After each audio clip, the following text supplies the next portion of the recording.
Now it's time to introduce Cleola M. Davis, author of memoir Forged in Battle, African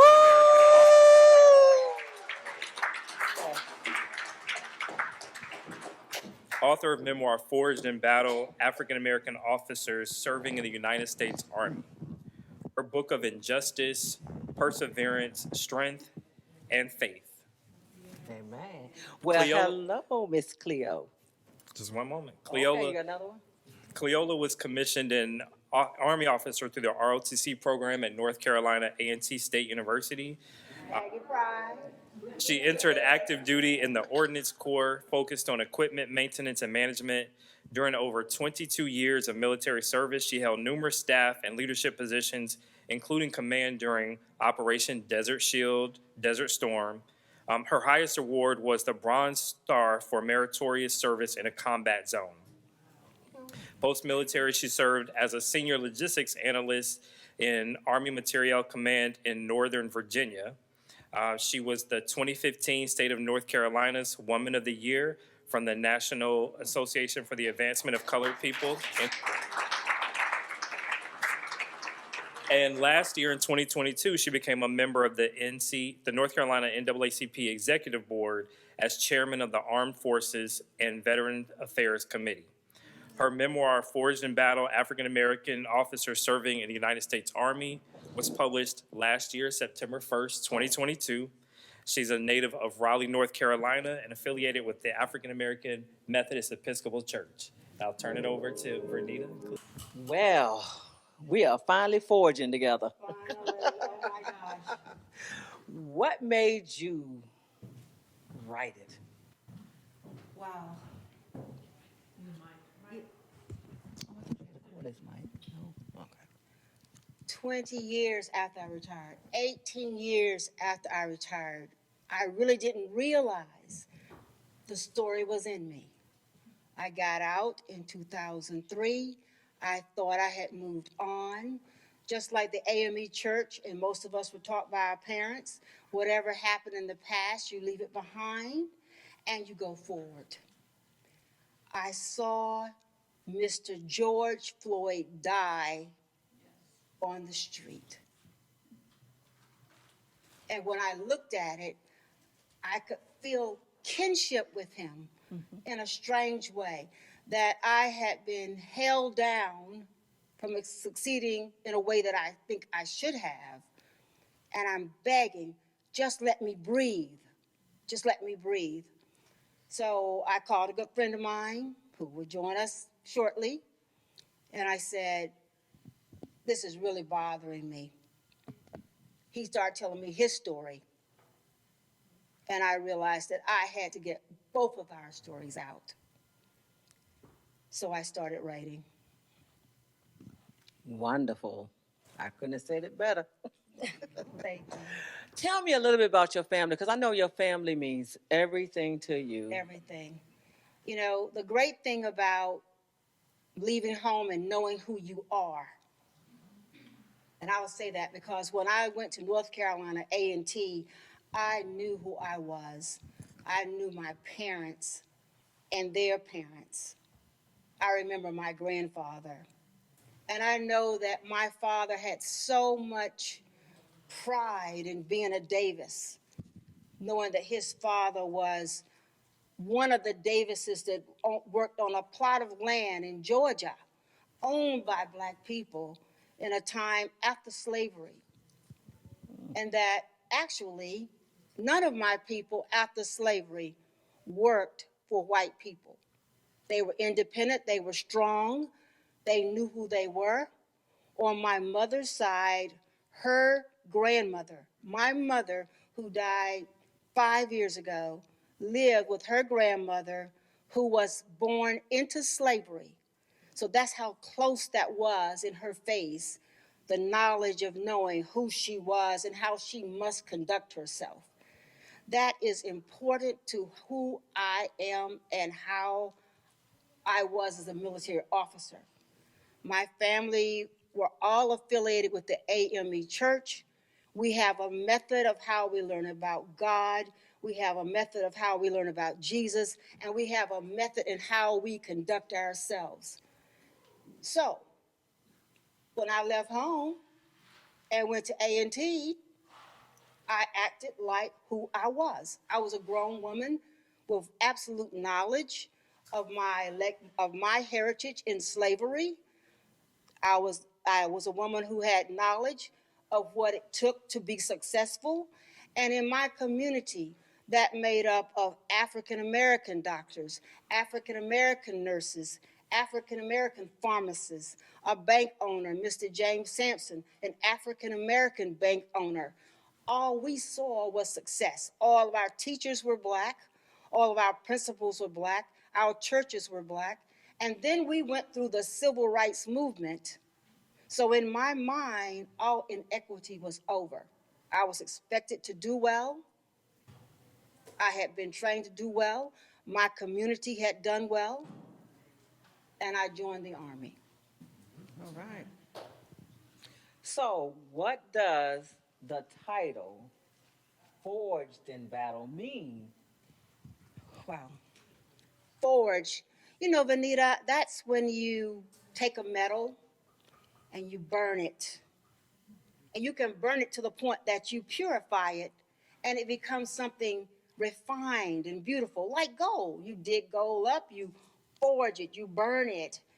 And when you finish, you have the gold that you might have on a ring or a necklace. So I feel my experience and the experience of many of the African American officers in the military, that is part of the story. The title, African American officers serving in the military Yes. in the United States Army, is that we go through that firing process. We go in innocent. We really don't know the military, how it operates. We have read in a book how it operates. We have seen in the movies how it operates. But there's an underlying function of how the military operates that is not written in any regulation. Right. So I relate the word forging with being raw, new, fresh out of the ground, and then being burned into something purified and better, which is what I think I got out of the Army as. Okay. Well, you say you went in one way and you came out another way. Yes. So when you're saying going in and coming out, that transition, was it a painful transition or was it a pretty easy transition? Well, Benita, you need to read my book. That's what I want to hear. Because if I tell you all the transitions, I will take away some of what I hope, what absorbs you into the story. So Good some of it answer. is painful, some of it is joyful, some of it is just strength and pride. And then there's the other side. It is not just who I am that is in the book, but who people were that were around me that were forging me to be the woman that I am today. There you go. Right. Great. Well, we had a discussion, you and I, the other day, We did. about that word, that hyphenated word. Yes. I always said, I'm an American, but when you get choices, we're the only ones with a hyphenated word, African American. And so At first, I was offended by the hyphenation until I actually heard what Cleo thought. So, Cleo, would you share with the audience, because maybe they don't know what the true meaning of the hyphenated word is? Well, the truth, what I said to you, Vanita, and I'll say to everyone, we gave ourselves the name African American. We did that. Someone in the 1980s decided, hey, how do we identify ourselves now? We know black because James Brown sang about black, say it loud, I'm black and I'm proud. And we just took something negative, what was considered a negative, being black was, and turned it into something that would be positive, saying, I claim the fact that I'm black. But then the black doesn't identify us as American. Everyone else in this country can tie themselves to a country, but we cannot. We can tie ourselves to a continent. So instead of saying Irish American, we can say African American.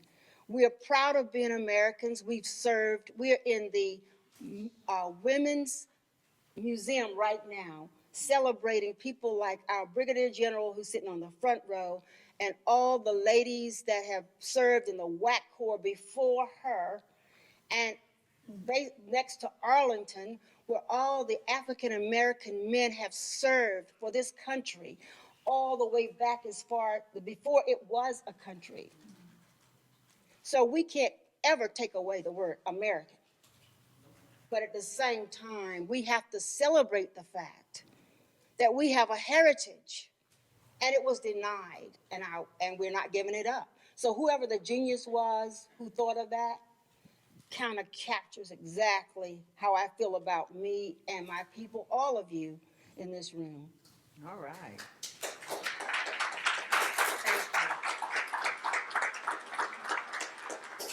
Chapter 1 of your book is about a Vietnam veteran. I think I know.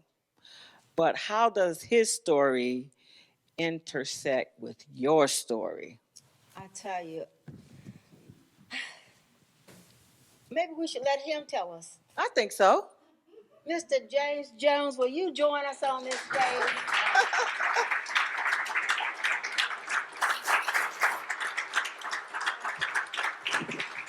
Thank you. Thank you. Pull your seat around, Mr. Jones. Yeah. We want to be able to see you. Oh, you want me to see me? Okay. Yeah, there you go.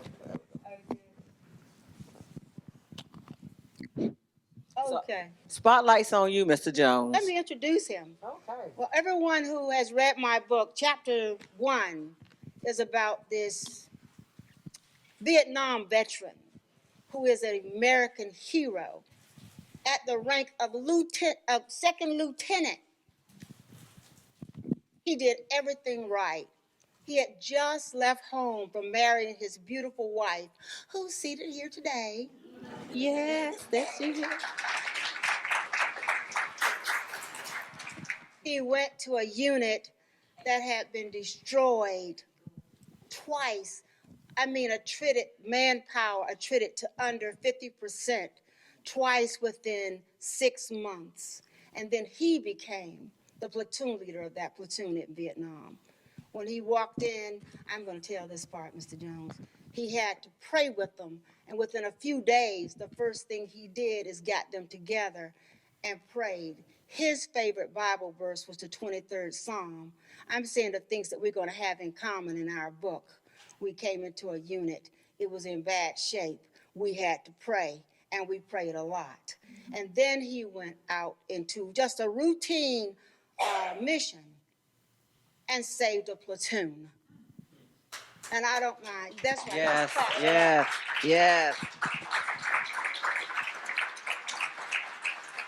yes. His story is tear-jerking. I mean, you talk about heroism. He's the epitome of it.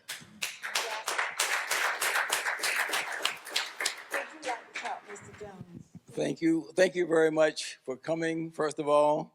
I will thank Cleola for allowing me this opportunity to sort of tell my story. I have several stories about Vietnam, but this one is different because, as she said, I had a lieutenant was killed in May of 1967. May of 1967. He lost a lot of men. The second lieutenant that came in to replace the lieutenant who replaced him was killed in August of 1967. So here I come, black, just out of OCS, kind of, sort of, and they looked at me like, "What is he going to do for us, the troops?" And they were devastated. When you lose a platoon is 40 people, and when you lose half of them, you lost a lot. So it takes a lot to get those kids that saw two lieutenants die to even be able to really just comprehend what was happening to them. Yes. So I go in there and thank God for my faith, and my family, and my friends. And I was an OCS grad, so I had been in the Army 3 years prior to going there. So I knew what soldiering was all about. I knew what a private felt like. I knew how a Spec 4 thought. And I made E5 before going to OCS. So I kind of knew that. Plus, I'm from the country, and I knew how to hunt. And going to Vietnam, because I wanted to eat, like the general said, I like to eat. And so in the country, if you want to eat, sometimes you had to go out and find it. So I found that that was fighting the North Vietnamese Army and the Viet Cong, as I had to do, was no different than trying to find a turkey or a goose or a deer to eat, because you know how to track. But Yes. but I had to still let my soldiers, they had to believe in me. So what we did, they gave me 10 days to bring in replacements. You got to replace them. So once we got to about 75% strength, they sent me out. Now, the first couple times out, no problem. About 35 days after I got there, we were on a mission. There were two. You say 35 days. Yeah, Okay. 35 days after I got in country, I went on a mission. We operate in pairs because two platoons operate together, and I was patrolling, I should say, with the other platoon leader. He was crossing. Well, let me just back up a little bit. First of all, I wanted to learn why those two lieutenants died. Can anybody tell me why they died? And one of the stories, but the first one, he tried to cross an open area. So that tells me, I'm Don't not cross crossing no no. I'll call artillery, I'll call gunships, then I might go across there, but not going across the open area. So the other one, he chased a sniper. A sniper pulled all those guys in, and then they envelop him, and crazy stuff. I mean, I don't call it crazy, but stuff like that. So I went out. We went on this patrol, and the fourth platoon leader, I'm third, he's fourth. He decided to cross a rice paddy, and when he did, all hell broke loose. Now, that was on him. Wasn't on me, because I'm about 50, maybe 100 yards from him. We don't walk like ducks. We walk in, I've had my sector. And so he was in the rice paddy, and I could hear the gunfire. And I could hear him on the phone saying, "My God, somebody help me." And the captain, company commander, I'm lieutenant, second lieutenant, the captain, company commander, was not responding as fast as I thought he should. So I take my platoon, and I go over, and I saved him. But I'm not going to go into detail. But what happened is, when he was calling for help, I took my platoon and I formed them and positioned them so they could place fire on the enemy, so that platoon leader and his folks could recover from that disaster they were in. Meantime, my guys, I had wanted them to not cross that rice paddy. But what they did, they went in the rice paddy, across the rice paddy, killed enemy, had bags, their rucksacks, their rifles. They left everything and had 4 or 5 left their wounded. Meantime, I was able to go to the lieutenant who was in the rice paddy and help him call artillery on the remaining enemy force I thought was in the area. And I helped them too. And then meantime, he recovered his dead and his wounded. And then I went on back my business. And about, okay, but Yeah. okay, so Just get the milk away. Don't get a cow. the difference in that mission, though, was that was a volunteer. I decided to go and do what I did. I mean, it's just no thought of anything. This guy called me help. Nobody helped me. I'm going to help him. But I thought that's what lieutenants did. I mean, officers did. I thought take care of your soldiers, conserve their fighting strength.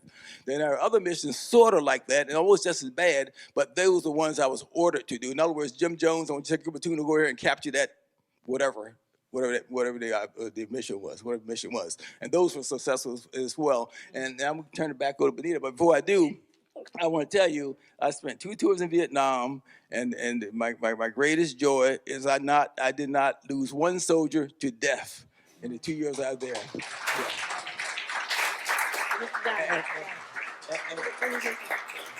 In so many ways, he's exceptional.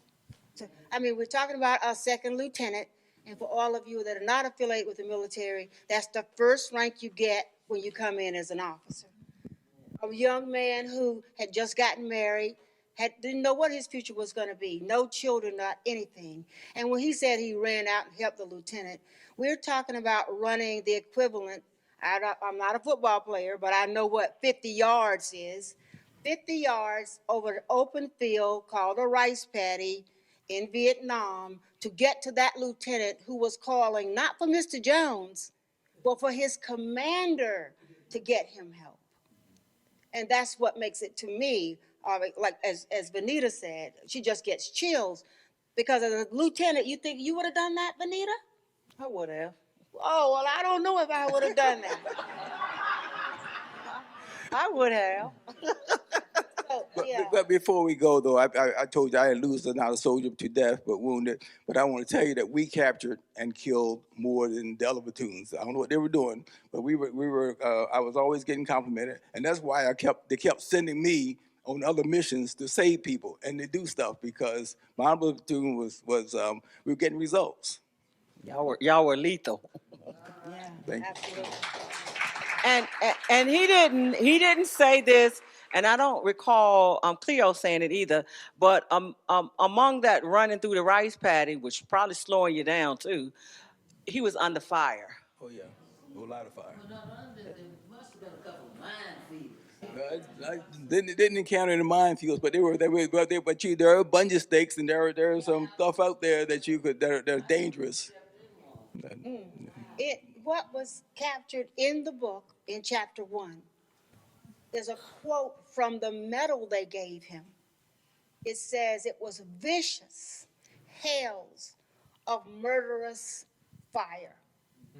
So if you can imagine what that's like, he got up. He wasn't running in a tracksuit. He had on his full army gear, running. You all see the picture of him my video runs. He is standing with his full LBE on. So he was out on maneuvers, and he went out and started running to help that lieutenant. The thing that I really love about it, and what makes so many things about Mr. Jones is exceptional, I digress. I call him Mr. Jones because we met as civilians, but he is a retired colonel. So what I like so much about Colonel Retired Jones, if you look at his hat, he's a Vietnam veteran. He's airborne jump master. He's, what else? Infantryman extraordinaire. He's a Purple Heart recipient. But right now,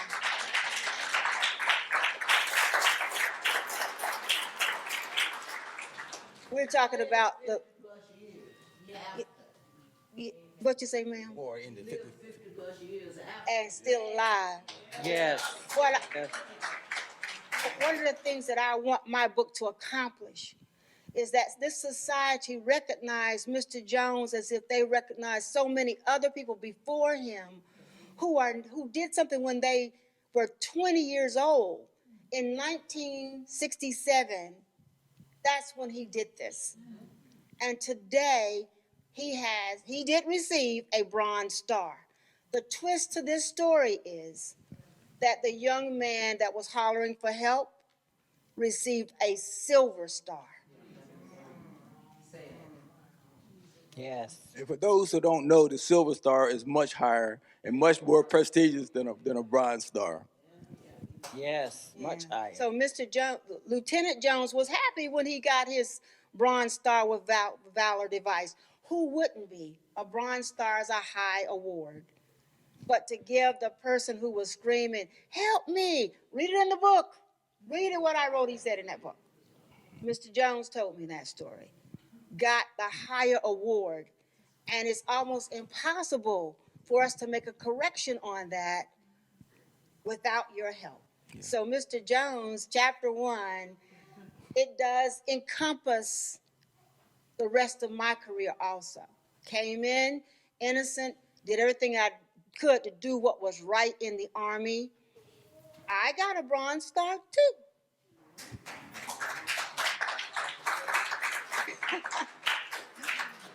But then I was told that the Bronze Star could only count as a medal, could not count to help me in my promotion. So, okay, I have a Bronze Star too. This is what I Right. want to say though. When you read this book, I mean, there's a lot of things in there that Cleola went through that a lot of folks could never withstood it. I mean, this is a powerful story. You just need to read her story, and guess what? She's not the only one. I see the journal sitting there. She can't tell you her story. I mean, she'll tell you a lot, but there are certain things she just can't tell you because you forget about a lot of things. You choose to.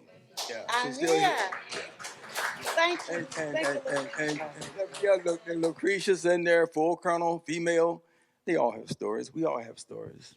And I think what Cleola's doing now is, for me, I've been through like 47 years since the end of the Vietnam War, finally telling my story because of her. And so I think if most of us tell our story, I mean, we can probably change some of the attitudes and change some of the things that's going on in the Army right now. Right now, they're trying to get rid of diversity, equity, and inclusion.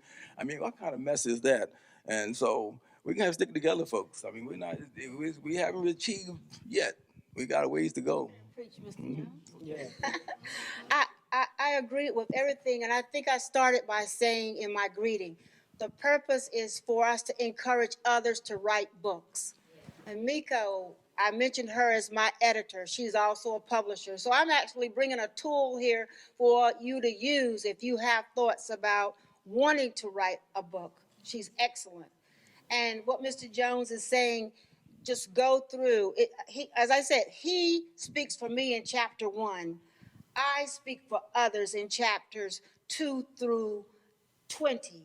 And then we talk in chapter 21 to say, how do we fix this? How do we fix a system that is already stacked against us before we walk in? Even if we're doing all the right things, come from the best communities. The general said she was a sharecropper's daughter. And Mr. Jones, I don't know your background, but I think you were wealthy. But I was a middle class.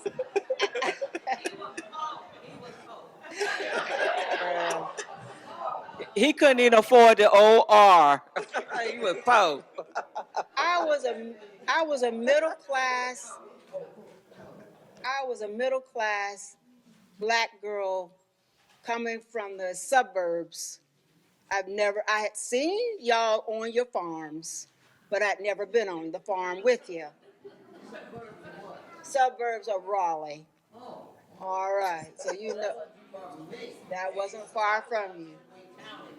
Absolutely. but So I'll tell you one thing about being on that farm, if I may say this out loud. Unless you stepped on somebody's plants out there doing it, you knew freedom from the time you were. Now, you may have other things to do at various times and so forth, and there was segregation in the South at that point. But I will tell you, the value when you were in those fields, and those tobacco fields was, if you worked or if you did not work. If you worked, you were praised. If you did not work, you got thrown out of the field. I'm telling you, that's the way that went, you see, all of the time. And sharecropping ain't sharing. Nope. I can only say, General Adam Zender, I respect what you're saying. I have no knowledge of it. So when you talk, I'm doing this. Right, I have no knowledge of it. And the point I'm saying is that because of the way I was brought up, I really thought I was equal. This equity is not the same as equal.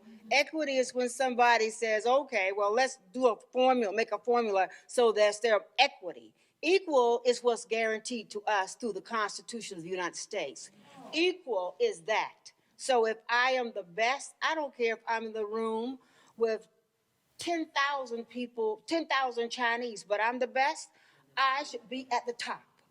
If Mr. Jones was a lieutenant that went out and saved the other lieutenant, he should be at the top. It should be equality. And that is what I'm seeking when I speak to the voiceless in this book.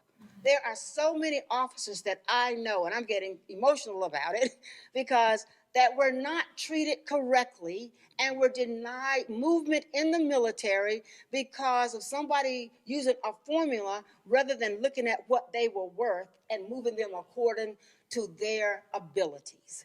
This is what I want. This is what I'm writing about. This is what I want for Mr. Jones. Fair treatment, justice for him. Perseverance we have. We're not poor people. The general ain't poor. Don't feel sorry for us. Let's do something about it. And Mr. Jones, because you are my friend, and we talk so much, you are chapter 1 of that book because you deserve it. And in my opinion, you deserve the Silver Star. Thank Yes, absolutely. you. Okay. I appreciate that. Let me just say this.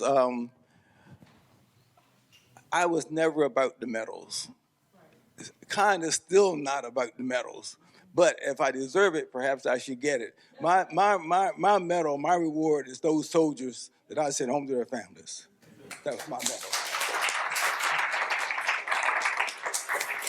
I'm gonna open the floor up for questions, and to caveat on Colonel Jones's response, we all that were in there, we were working hard for that mission and that purpose and to protect what was given to us soldier-wise to bring them all back safe.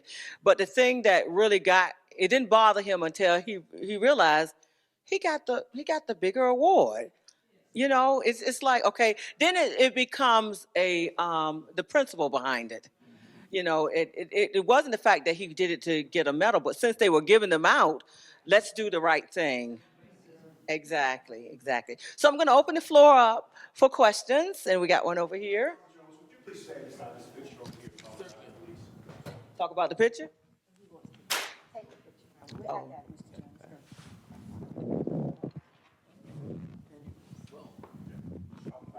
We want you to talk about it. Oh.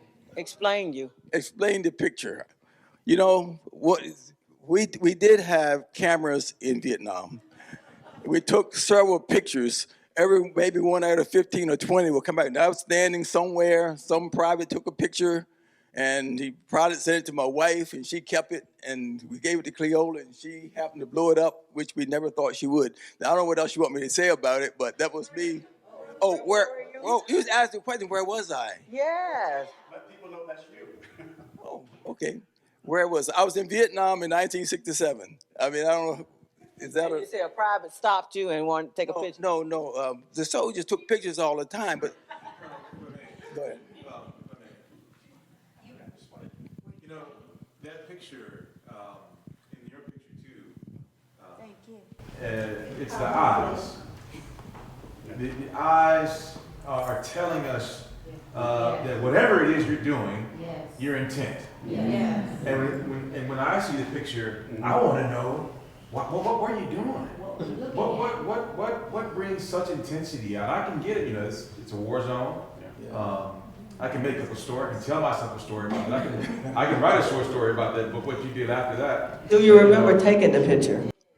All right, you know, it's been a long time ago, and but I do remember soldiers taking pictures. And I was probably on a mountaintop one day. You know, Vietnam is not all valleys and not all rice paddies. You got some high ground, and I was probably on some high ground, and some soldier captured me standing there thinking, unbeknownst to me, and that's where that picture came from.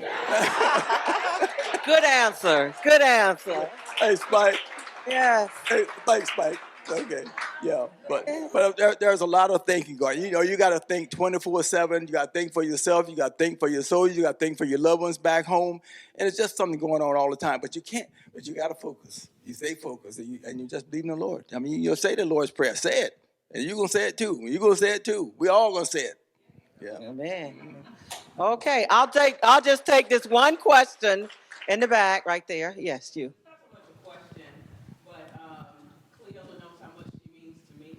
I thank you. Without you, I probably would not have been the successful first sergeant that I was. Ah, it's so-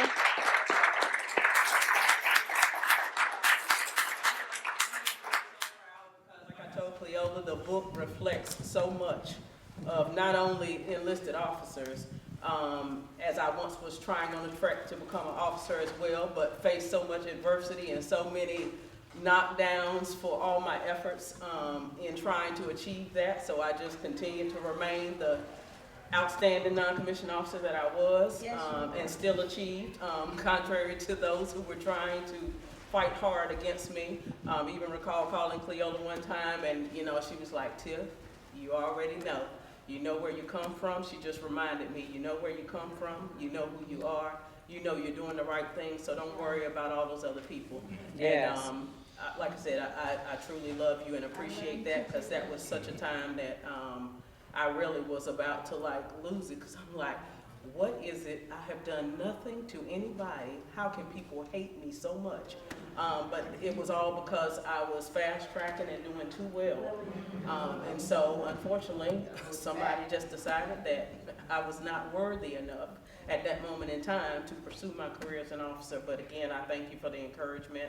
I'm glad I did what I did, and all those that I served with and led. So I greatly appreciate you, and thank you all, and thank you to Colonel. Could I address her? Okay.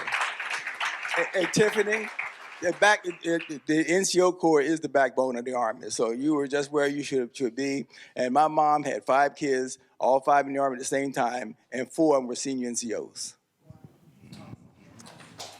We are running kind of tight. So okay. Yeah, comment? Either one of y'all, let's move.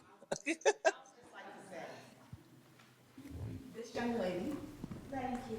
we say Cleo, but her sister corrected me, that from North Carolina, you say the whole first name, Cleo. So I want to say thank you. I also want Sabrina Thorpe to, we all started out together. Yes.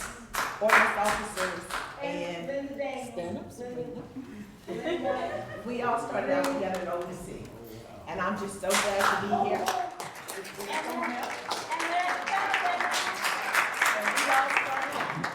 And we all have a journey within ourselves.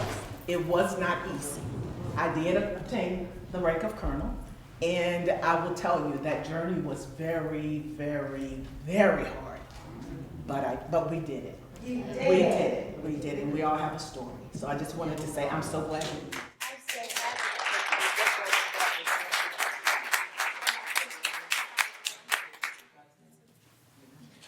Okay. So I am Cleola's niece, and I just wanted to make a couple brief comments about the book. So, because I appreciated it on so many different levels. So first of all, I was young, and I spent a lot of time with Cleola in summertime, and when she was first going into the service. And, from a child's perspective, she was my auntie, and it was great. We always had fun. She always had energy. We were doing stuff. And she'd take me to the base, and I'd be on the base and hear the stories. But it was, and I had heard some of the stories, as I was growing up. And, always appreciated her for, her countenance and all that she said, just her beauty and her intelligence and the standards that she set for us to follow. But what I really appreciated about in reading the book was I really appreciated you as a professional. I mean, I knew you were a professional, don't get me wrong, but I think now being a professional myself and just your story, how happy you were, just the emotion that was there, and kind of filling in the pieces of, in my baby brain, how I had heard and saw you as an officer, but not understanding the struggle, right? Not understanding really what you had to endure and the amount of energy that you still came back and was able to play with me, and not knowing that all of this that she was fighting was in the background, right? But she could still come back and be happy and play with me, and so I really appreciated just the the story, the growth, the things that you had to endure, the obstacles, the way you navigated, the way you were an example for all the people under you, your mentorship. That really spoke to me as someone who values mentorship in my field. And I really appreciate it now as I'm about to take on a leadership role in academia, the principles of cheekbones high and things that right. And so just was able to really appreciate some of the scenarios and the thought process. I think that's what I appreciated, the decision making that you had to have, the way you had to have the conversations, and the way you navigated to be a black face in a high place and to do well. And so thank you for that, for the book. And thank you for bringing Colonel's story, and certainly is a gift to my children as well. And so thank you. All right. I know. Make sure we write them reviews. Okay, we have a question right here. It's more of a comment. Hello, everyone. I'm Phyllis Wilson. I'm the president here of the Military Women's Memorial. And what I want to say to all of the women in this room in particular, we have the heart and soul of this memorial is our national database, our register with 308,000 women's stories that researchers use to write books. But the way they write the books is by you first telling your story into our national database. That's where many of us may not write a book, or may not even be good enough for a chapter in a book. But your story counts, and it matters so incredibly much. We have so many African American women's stories in our database. Out of 308,000, women are stepping forward to put those stories in there. But 90% of the stories that should be in there are not. 90%. So please, take your rightful place in history, register your story, your grandmother's story, your sister, your daughter, somebody that you know, men and women in this room. You have military women in your families. Claim their spot and put it in here. So one of these days when I'm not quite so busy, there's General Clara Adams out here. And we are going to pull some of these incredible stories, because every one of you know Rosa Parks, but I would guarantee most of you in here do not know who Army Private Sarah Keys Evans is. And she beat Rosa Parks by 3 years and not moving to the back of the bus, and won a landmark civil law case. And when did it hit the press? All the black newspapers and Jet Magazine. 6 days before Rosa Parks said, I don't think I'm moving to the back of the bus today. Her story is down in the gallery, Sarah Keys Evans, and she is still alive and living in New York. Oh, wow. Wonderful, wonderful, wonderful. Yes. Thank you all. We can't take any more questions. We have 2 more authors to get through, so let's give Cleo and Colonel Jones a hand.